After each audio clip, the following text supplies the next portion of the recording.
भगवान अपने श्रीमुख से अपने जन्म और कर्म की विशेषता बता रहे हैं। जन्म कर्म च में दिव्यम,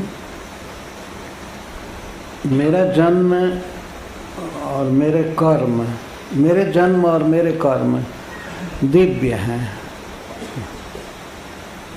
ऐसे दिव्य शब्द के अनेक अर्थ होते हैं।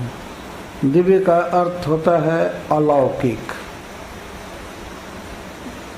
अन्य लोगों से बिल्कुल भिन्न, अलौकिक। दिव्य का अर्थ स्वर्गीय भी होता है, और दिव्य का यहाँ पर जो वास्तविक अर्थ है वह है अपराकृत, पूर्ण स्पिरिचुअल। तो मेरे जन्म और कर्म को इस तरह से जो व्यक्ति ठीक से जान लेता है, समझ लेता है, तो वह यह देह त्यागने के बाद फिर पुनः देह ग्रहण नहीं करता है, इस प्राकृतिक जगत में जन्म नहीं लेता है, यहाँ नहीं आता है। कहाँ जाता है? भगवान कहते हैं, दोनों बात कहते हैं कि यहाँ नहीं आता है, माँ मेती, मेरे पास आ जाता है। इस जगत में उसको पुनः जन्म मरण में नहीं रहना पड़ता है। और संबोधन करके अपने मित्र से कहते हैं, हे अर्जुन। बहुत स्पेशल बात जब होती है तब किसी को डायरेक्ट संबोधन किया जाता है।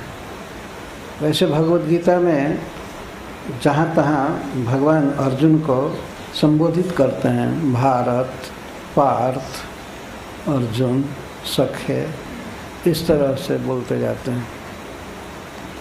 तो बहुत ही महत्वपूर्ण बात है। भगवान इस बात को बोल रहे हैं कि उनका जन्म और कर्म दिव्य है, अलौकिक है, अप्राकृत है। किस प्रकार भगवान का जन्म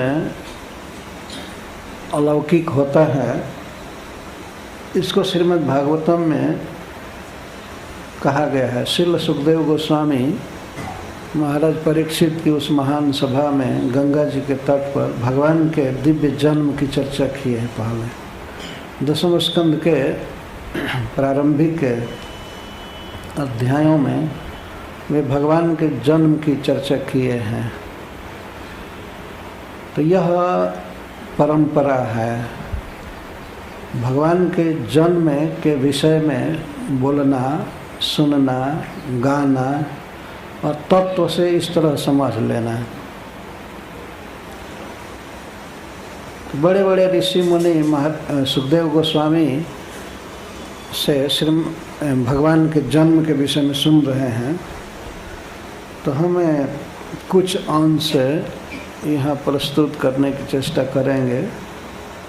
आप सब वैष्णव हैं, भगवान की भक्ति में लगे हुए हैं, अतः आप अच्छी तरह से समझेंगे,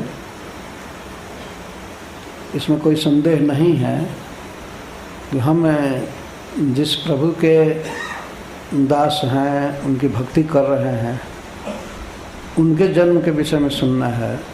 और काल और देश भी बिल्कुल अनुकूल है। समय देश कौन है? वही देश जहाँ भगवान प्रकट हुए, मथुरा मंडल, ब्रजमंडल, उस स्थान पर हम लोग हैं और उस काल में हैं जिस दिन वो प्रकट हुए, जन्माष्टमी। तो ऐसे देश और काल में और भगवान के उसी जन्म की दिव्य वार्ता को सुनना और बोलना, ये हम लोगों का परम सौभाग्य है।